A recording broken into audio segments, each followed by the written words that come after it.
Welcome back to Halftime Roomies, and it has been a glorious day, a brilliant start to the weekend. It was an early start to the weekend too, right? Very 7:30 early. in the morning. Yep, good thing And we're not in Vancouver. yeah, it's a good thing we're not in Vancouver, Yeah. man. And but like a great fucking start to United's campaign as well. Even before the match started, just the unveiling of Varane too. We mentioned that we'll wake up at, I think last night or was 2 nights ago. Yeah. We'll wake up at 7:30 and I'll come to your place because we have to catch the game. And then I woke up at 7:30 because my calendar pinged that the game is about to start. No, I didn't even wake up at 7:30. So any actual reviews I'm going to be giving about the first 20 minutes of the game is going to be pure conjecture. Like great start by United. I'm assuming it's a good start. I have no idea. It was a brilliant start. It's the unveiling of Varane, man. Yeah. Ooh, I think this is how we should be unveiling our players. Yeah. Because you could just feel the excitement in the crowd, in the game. There was this air of confidence, even when Leeds equalized. Yeah, that's true. I think we took the lead back in what, 2 minutes? Yeah, exactly. 3 minutes? Brilliant Yeah, game. exactly. And you were mentioning too, right? I think it's good to have like that kind of an opening just because then the crowd really gets like riled Yeah. up once you have like an announcement like Varane. He walked Yep. up there like a boss, Yep. like Obama and Amara Shrin, kind of like half and half. I think Wolston crowds- Lobo. Yeah, Wolston Lobo. Shout out to Wolston. But half and half, like Yeah. but it really, I think it really added to the atmosphere of the game.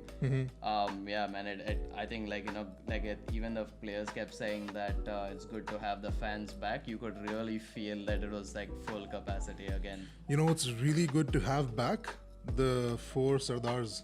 Yeah, man, dude. I haven't seen those guys since Fergie left. It's a good sign, dude. You know, like how the four horsemen is a bad sign. Yep. Four Sardars are like the best sign, best possible sign. So something good is about to happen with them back. Yeah, man. No, it was good to see them back too. I genuinely think it was like a good sign. And like just even obviously the score 5-1, Pogba with 4 assists, Fernandes with a hat trick.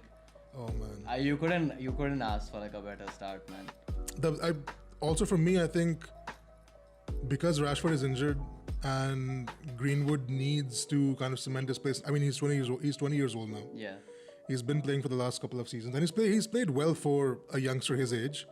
But the strike that he took today, absolute striker's finish. Exactly, man, dude, unstoppable. Like Yeah. just off the post and in, like yeah, unstoppable, dude. And like even the players mentioned too, right? He's one of like the best finishers. Oh, yeah, in the definitely. in the entire team, which is saying quite a bit. Yeah.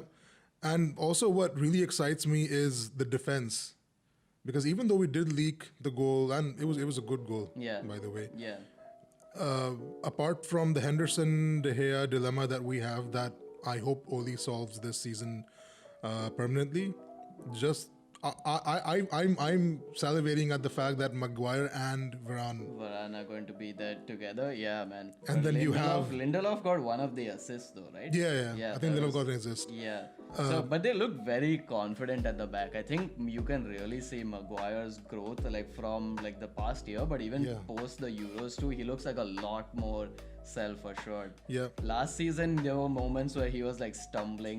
People were drawing comparisons between him and like a drunk uncle at a barbecue, but you didn't see any of that. And I've especially been very critical of Maguire, mainly because of his price tag. Yeah, that's true. Yeah. Which, you know what, I think I'll eat my words. The last season and these Euros have shown that he's definitely worth the price that we've paid. Yeah, definitely. And if he can keep this on, then yeah, man, Maguire could be, him and Ron could be the best centre back pairing we've had since Vidic and Vidic Rio. and Ferdinand. Yeah, exactly. Yeah, no, lot of good signs, man. Even like just like Greenwood's finish too. I think you can really see that like if he continues to play like this, he'll probably be one of like the best strikers that we have out there. And I mean, the two guys who don't take the spotlight away from Bruno or Pogba, but just always performed. Wan Bissaka and Roberto Carlos. Yeah, man. No, dude, honestly, like good performances even from the both of them too. I think the only thing like initially when the game started and like just looking at like the lineup, I was like a little disappointed to see Daniel James in there. Yeah. And I think he was probably like he didn't have like the best game. I think like of like the whole team, he probably had like the worst game, but that's still like not saying much order because Yeah. the rest of the team just had like an amazing performance today. Yeah, it was good to see Sancho come on, Yeah, that's true too. Exactly. make his debut. He didn't really do much. I mean, he barely had any minutes to do anything. But and he also played on the left, Yeah, he played for on the some left reason. too. Exactly. Yeah. which is fine. I mean, it's good to just have him on the pitch, just give him the first few minutes. Yeah, I'm sure he would have been like glad to like just see that ovation too for him just as he was warming up. Double pivot today, Yeah. Fred and McTominay. Yeah, Ole seems to really like still prefer that. I thought he would go with the 4-3-3, but didn't look like he really went with that So for this game. the lineup suggested that he did go with the 4-3-3 because Pogba was on the left. On the left, like he was not really a winger, but Yeah, he was there on the left. But again, we need to solve this defensive mid dilemma that we have because Yeah. playing four in the mid with Bruno Pogba, Fred, and McTominay. I don't know how they'll manage once we have Rashford, Cavani, Martial, Greenwood, James, all five available for selection. yeah, but if Fred continues to score goals like this, then maybe that's not even an issue. Then But is he defensively better than McTominay? I don't know, man. Maybe you bring Rashford and put him in defense, and you play Fred up. If he can finish like he did today. I mean, it wasn't That was a good great finish. finish. I mean, but it was a good goal at Yeah, least. he scored. Yeah. At the end of the day, scoring is the only thing that matters. Yeah, that's true, man. But yeah, no, overall, like I think like great performance by United. Couldn't have asked for like a better start. Like maybe clean sheet, but like it was a good goal. Like Yeah. it's tough to stop those. Yeah, good 5-1 result for us. Chelsea beat Crystal Palace 3-0. Yeah. Kind of a dominating performance over there as well. Yeah, that's true. Even without like some of like their best players having started Yeah, too. Kante wasn't there. Yeah. Lukaku wasn't there. Yeah, no Ziyech, no Havertz. Yeah, no either. Havertz. But yeah, Thiago they Luiz. still pulled off quite a performance. Thiago Silva. Yeah, no Thiago Silva either. Yeah, but I mean, like I think one thing that would worry Chelsea and even Tuchel right now is I think Werner's performance. I think like even from today, he just showed Yeah. that you need someone like Lukaku that. So maybe it's justified spending 135 million on him. Werner might do well in a 4-4-2 with Lukaku.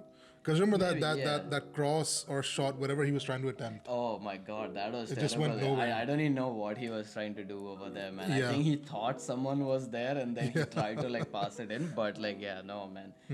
Werner's definitely like struggling. But I think once they have like all these guys come in, I think they're going to be like it's going to be quite a challenge. And they're Definitely. playing Arsenal next.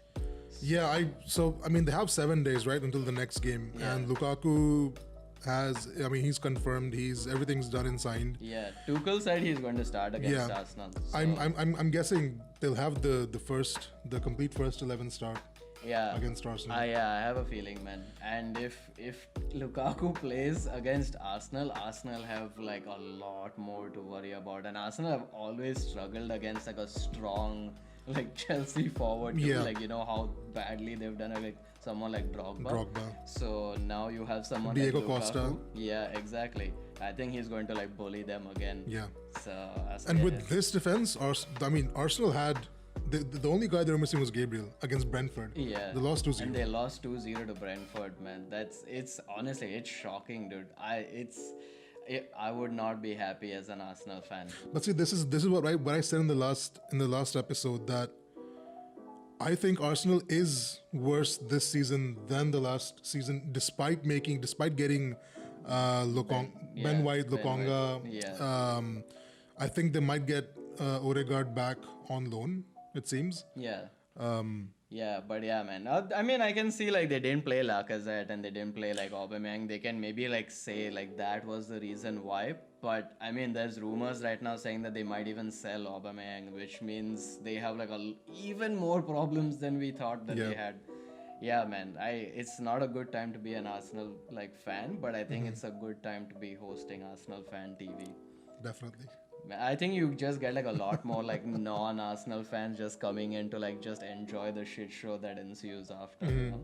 Liverpool, we had Salah in our. Yeah, that's the only reason we're happy about the result is Yeah. because Salah. I mean, gave I'm us not happy about the result. I would still rather. the result. Norwich being would have getting won 4-3. 34 points from, Yeah, yeah, from Salah, yeah. not the result. Yeah.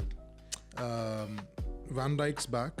Liverpool will be a pretty strong threat. Yeah, This agreed. season. And yeah, even like right now they're playing without Robertson too. Yeah. So when Robertson comes back, I think they definitely it seems like they don't really need to focus, at least just from this one game. It's not like they play Yeah. like tough opposition, but I think for Liverpool at least they can be a little rest assured now that Van Dijk is back. At least so at the back they know like they can be a little bit more comfortable now. And just this morning we mentioned that Firmino's done. Maybe he's probably not. And he fucking scored. Yeah, and then he scored again. But Jota scored too. Yeah. So I think I think for Klopp it's going to be interesting to figure out like what his starting 11 is. Or Yeah. does he play all four of them? Does he just play like the three of them? Yeah. Tomorrow Spurs City. Yeah, that's a big one, man. It's the Harry Kane derby. Exactly, man. Given the whole Harry Kane saga, I'm very curious to see how Harry Kane is going to even like perform, whether his head's going to be in it. Yeah. But yeah, that's going to be an interesting match. I think Spurs have a new manager too, so it'll be interesting to see how they set up against City. Yeah. What's your prediction for the score? Dude, I actually feel it's going to be a draw, you know. Because I told you, right, I'm a little unsure about City right now, especially because they don't have De Bruyne, they don't have Foden right now. So, and I feel like they're just like not in it yet when it comes to Grealish. So, Yeah. I feel like it's going to be like 1-1. Could be, yeah. I mean, City's defense is good. The attack or the strike is where they're. Yeah, Kind of it's lacking. Lacking a little bit. What do you think? What's your prediction? I think City will win. I think City will win 2-0. 2-0. Yeah, I have a feeling because my concern is that Spurs' defense is not the best. Is weak, yeah. As good as their strike force may be, the defense is still weak. So I mean, their defense is not as good as City's attack, even without a strike force.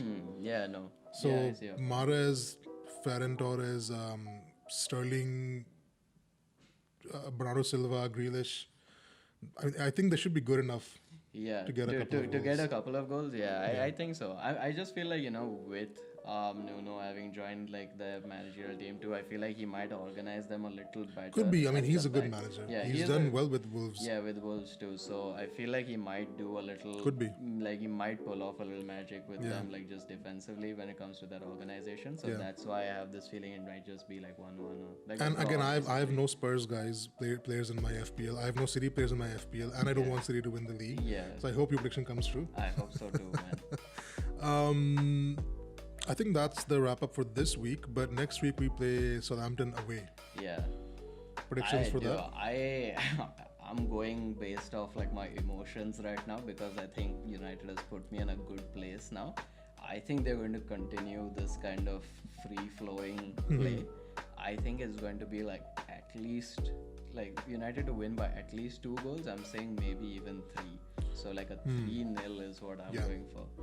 So I will say this: if Varane plays, I would say we're going to win by at least 2-0. Could be 3-0, could be 4-0, whatever the score may be. With Varane, I would say 2-0.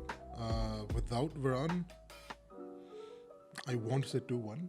Yeah, no, I agree. If Varane doesn't play and if it's Lindelof, I go, it's Yeah, shaky. because Southampton are even despite losing all their youngsters, they're still a tough team. Yeah, that's true. And Shea Adams is still there, right? So I guess. Yeah, so I think like they still have like a decent attack here and there. And you know, like one player who actually impressed me a lot from Southampton from last season was Djenepo. I feel like he will really like be a little bit of a problem for United because he definitely was when we played them last time. So yeah, I can see like a goal like maybe Yeah. going in over there. But Bruno scored 3 goals. Pogba had 4 assists. Yeah. So who knows? Maybe next week Varane has 5 headers. Yeah, dude. I never hope know. so, man. He needs to start off with a goal and a clean sheet. Yeah. That Yeah. would be the dream, dude. And a United set play, hopefully. We need to like do this at least once with Maguire and Varane. Like we have to score from like a set piece. Yeah. You know what I'm going to do? Actually, I'm going to actually take a screenshot of the league table right now, because if United drops down in positions, at least I can look back and be like, oh, well, we were top of the Well, league we at were- one we were point. top of the league, and what will even be actually no, Arsenal not like bottom of the league like right now, right? Or then, Yes, oh, it's actually, yeah, Spurs, Crystal because- Palace. No, Leeds, Leeds. right? Yeah, Leeds would be last. But right Arsenal now. would still be, They're close to bottom, yeah, they're and pretty. just to like piss them off as they should be. Yeah, I agree with that. I mean, with that kind of with that kind of management, they deserve to get relegated. Yeah, man, dude, let's add Robbie in this. Yeah, Robbie, Don Robbie. Don. It's embarrassing, Robbie. It's not a down. He's down Robbie right now. Man, They're Arsenal's going down to the championship. It looks like. man. See, Arsenal's so bad they cannot even lose properly. They're still fourth from Yeah, fourth from the exactly. bottom. They're just escaping relegation right now. But I mean, if the table was reversed, they'd be in the Champions League spot right Yeah, now. that's true. But I mean, next week they're playing Chelsea and Lukaku. So let's You know see. what? I feel that by the time they're done with week 3 playing Chelsea and City, Arsenal might be bottom of the league by a Absolute- bunch of goals. Absolute bottom of the league. Absolute bottom. Yeah. I think possible. because they already have a -2 goal difference, I have a feeling that Arsenal will be at least -10 by then. I think City will thrash these City, guys. City, I think will thrash them too, man. I have a feeling Chelsea will do Even it. Chelsea, yeah. Yeah. I am so happy that Yeah, man. years and years ago, when I started watching football, I didn't choose. Yeah, exactly. We had foresight, man. Yeah, I had Eric Cantona. I have the king to thank for making me a United fan. Yeah, man. All those people who chose Andre over, Van Nistelrooy and everyone else in those years, Yeah. living to regret it now. Short-sighted. Your brother included. Yeah, my brother included. That's why he didn't show up today. He's too embarrassed. George Joseph. At George Joseph, at Don Robbie. So I guess that concludes our this week's EPL review. Yeah. And good start to the season, good week, Yeah. good start to the weekend as well. High expectations, and yeah, excited to see Varane and Sancho start. Yeah. And I guess we'll Time pick for this up. some well-earned drinks now. Yeah, definitely. It's not like we did anything on their behalf. I mean, we woke up at 7:30 to Yeah, we watch woke them. up at Yeah. 7:30. That's that. So I guess we'll call it a wrap. Yeah. And that does it for us at Halftime Movies. Hope you guys enjoy our video. Do like, share, and subscribe. And we'll see you guys soon. Cheerio. Thanks for watching. And if you enjoyed this video, please hit the like button and subscribe to our channel for more sports content. In the meantime, click on these thumbnails to check out our other videos. Hope you have a great day ahead.